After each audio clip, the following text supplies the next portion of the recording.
Coming from Ars Technica, Microsoft unveils AI security tools it says outperform competing platforms. Microsoft says tools cost less than competing ones and outperform them too.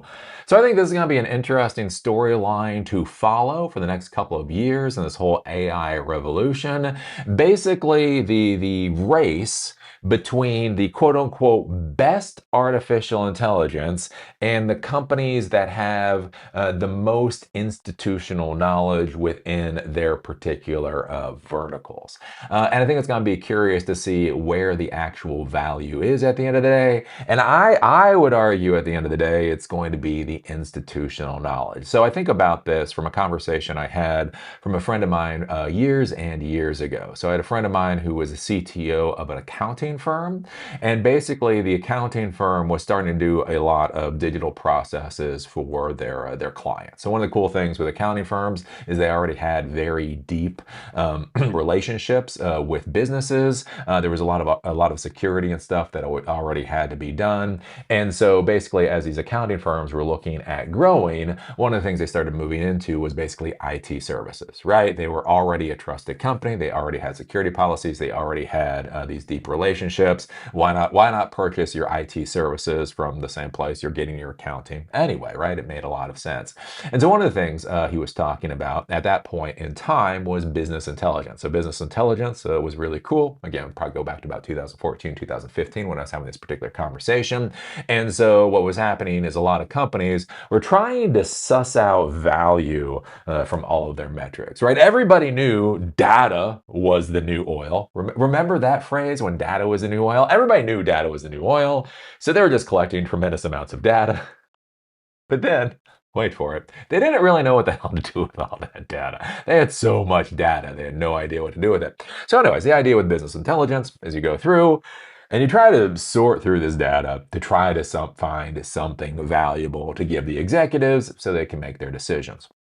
So anyways, since a lot of the data resided in databases, especially things like relational databases, when the accounting firm originally decided to start offering these services, they looked to find technology people and teach them business skills, right? Find somebody who already knows how to run a database server, find somebody who already understands how to do SQL and the whole nine yards, and then basically teach them the business side so that they can pull out the valuable information. And basically what they found was that was a miserable failure. What they found at the end of the day is it was a hell of a lot easier to teach MBAs SQL than it was to teach people who knew SQL all the MBA stuff, right? And so what they found was the real value of the position was the knowledge of the particular vertical. Again, understanding how businesses operate. What information do marketing people actually care about? What information do PR people actually care about? What information do inventory, logistics,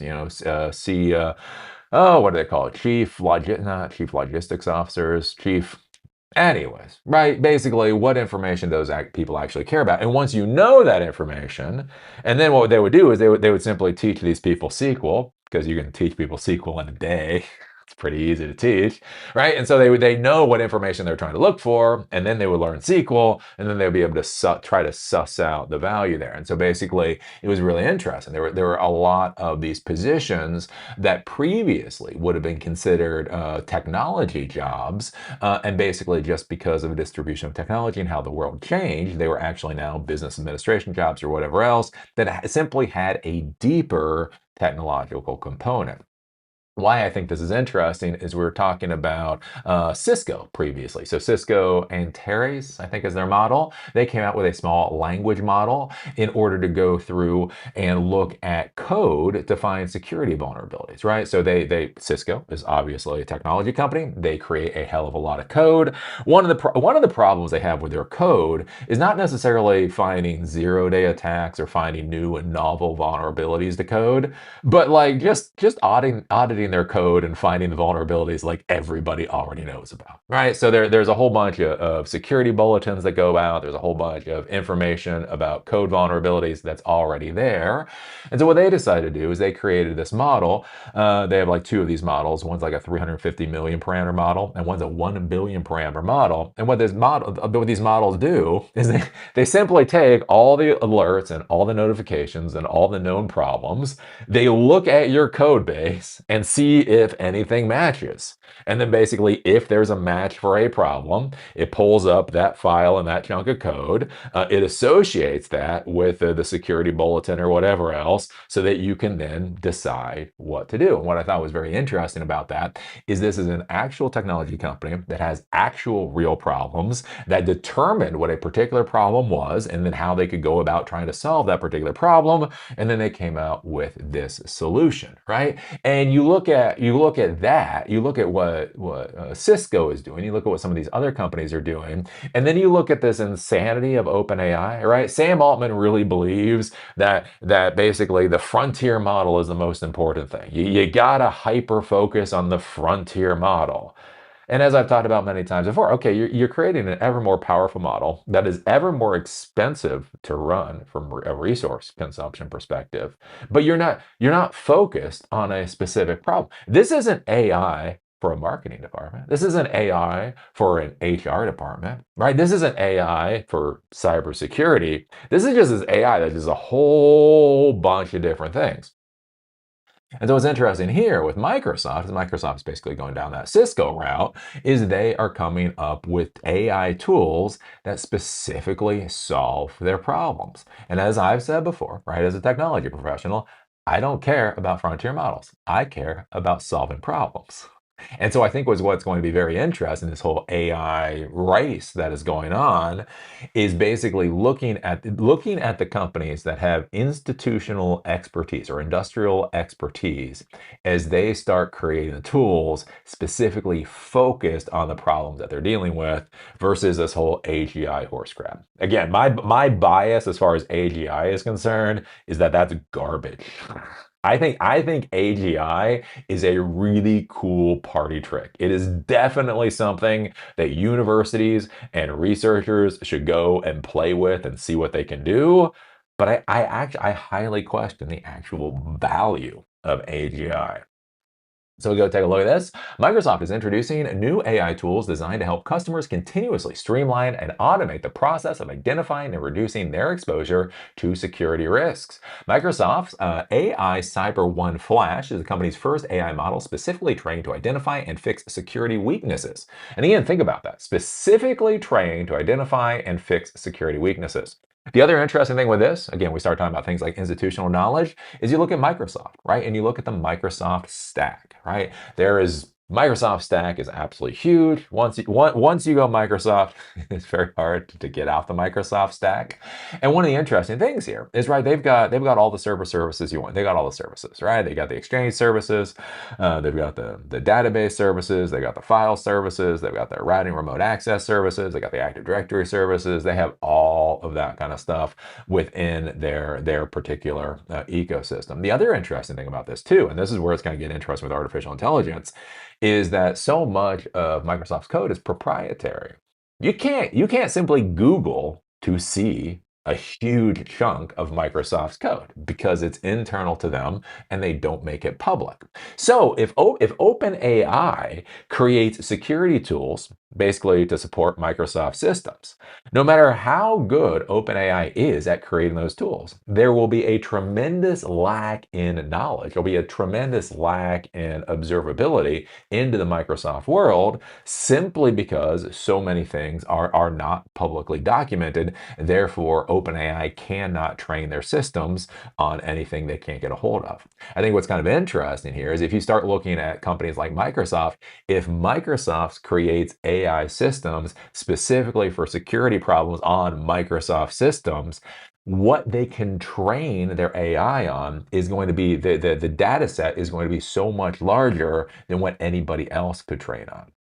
And so this might be one of those interesting things to be thinking about, like I say, in the whole AI world, is if you're using people's particular tech stacks, that they create these models specifically for their stack. Again, think about this with Cisco and security problems. If you're dealing with network security issues, imagine Cisco trains a model on every single Cisco product that has ever existed, and all the white papers, all of the research, everything that was done on the back end, and then you can have your little AI product go out, navigate through your network, and try to figure out where the problems is, right? That, I think, that is always going to create a much more valuable product than anything that OpenAI or Anthropic could do, not because of Anthropic or OpenAI's technical capabilities. Simply, they don't have access to that level of data.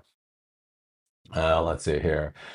For now, it's designed for software vulnerability analysis. The new model is built on the company's MAI Thinking One platform. Microsoft describes MAI Cyber One Flash as a quote compact, code-heavy security model that's built from scratch in-house on the highest quality data. Right, and that's going to be the big thing for a lot of these tools, is the quality of the data they're being trained on.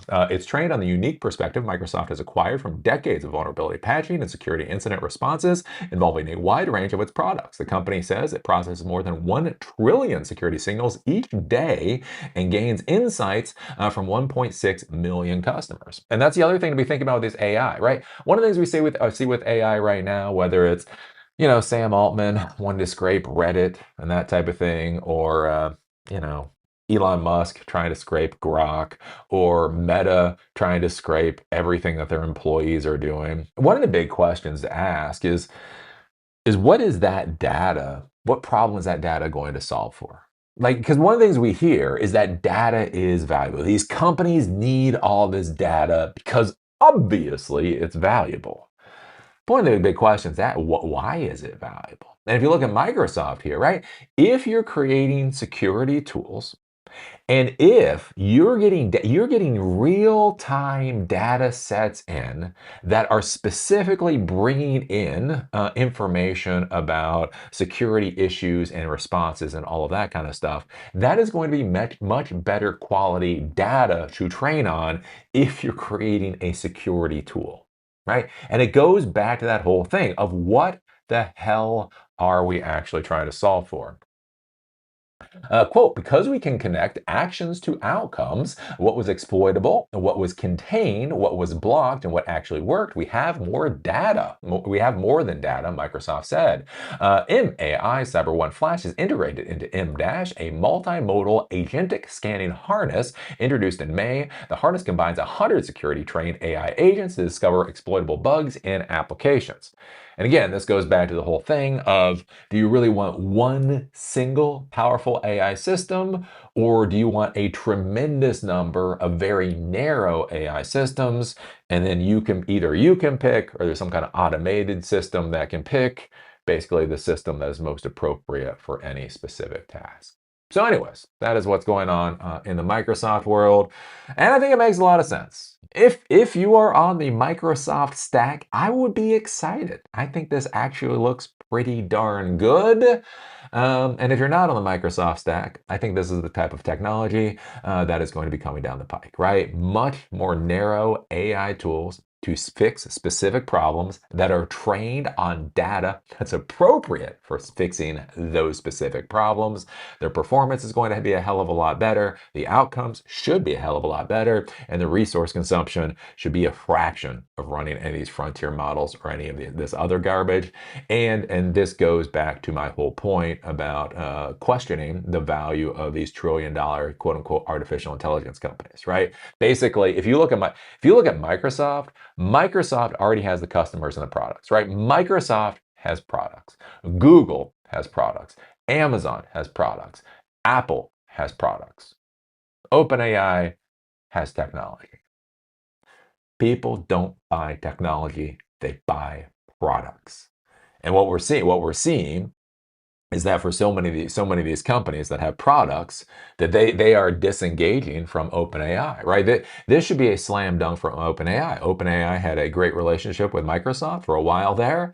I mean, you would think that Microsoft would be using OpenAI, models or whatever for these particular services, but they brought all of that in-house. And I think that's what we're going to see with companies like OpenAI is basically the real value, the places where they could actually earn money, that stuff is going to get chopped off of them little by little by little by little by little until the core that's left is technically cool, but doesn't actually have a lot of economic value to it.